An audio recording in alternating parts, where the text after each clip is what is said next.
പത്തനംതിട്ട ജില്ലയിലെ തിരുവല്ലയിൽ സ്ഥിതി ചെയ്യുന്ന ക്ഷേത്രമാണ് ശ്രീവല്ലഭ മഹാക്ഷേത്രം. മഹാവിഷ്ണുവും സുദർശനമൂർത്തിയുമാണ് പ്രധാന പ്രതിഷ്ഠകൾ. മഹാവിഷ്ണു ഇവിടെ ശ്രീവല്ലഭൻ എന്ന പേരിൽ അറിയപ്പെടുന്നു. ഈ പേരിൽ നിന്നാണ് തിരുവല്ല എന്ന പേരുണ്ടായതെന്ന് പറയപ്പെടുന്നു. 108 വൈഷ്ണവ ദേവാലയങ്ങളിൽ ഒന്നാണിത്. ഉപദേവതകളായി ഗണപതി, ദക്ഷിണാമൂർത്തി, അയ്യപ്പൻ, വരാഹമൂർത്തി, വടക്കുംതേവർ, വേദവ്യാസൻ, ദുർവാസാവ്, ഗുരുവപ്പസ്വാമി എന്നിവർക്കും പ്രതിഷ്ഠകളുണ്ട്.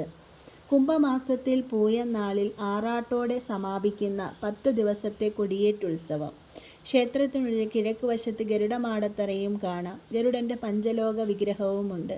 വലിയമ്പലത്തിലെ ഇടനാഴിയിൽ ഐയേഷി മൈയേഷി സങ്കല്പവുമുണ്ട്. വാസ്തുവിദ്യയിലെ പ്രത്യേകത ശ്രദ്ധിക്കപ്പെടേണ്ടതാണ്. 8 അടി ഉയരമുള്ള വിഗ്രഹമാണ് ഇവിടെയുള്ളത്. ലക്ഷ്മി സമേതനായാണ് ഭഗവാനെ പള്ളി ഉറക്കുന്നത്. അതിനായി പള്ളിയറയുമുണ്ട്. ഭഗവാനെ പള്ളി ഉണർത്തിയ ശേഷമാണ് നട തുറക്കുന്നത്. ക്ഷേത്രത്തിൻ്റെ പടിഞ്ഞാറേ ഗോപുരത്തിന് വെളിയിൽ ക്ഷേത്ര മൂലസ്ഥാനം എന്നറിയപ്പെടുന്ന ശങ്കരമംഗലത്ത് മനയുണ്ട്. ഗുരുവപ്പസ്വാമി അഥവാ കുര്യപ്പസ്വാമിക്ക് കണ്ണൻപഴം നിവേദിച്ച് കഴിച്ചാൽ എത്ര മാറാത്ത ചുമയും മാറും എന്നാണ് വിശ്വാസം.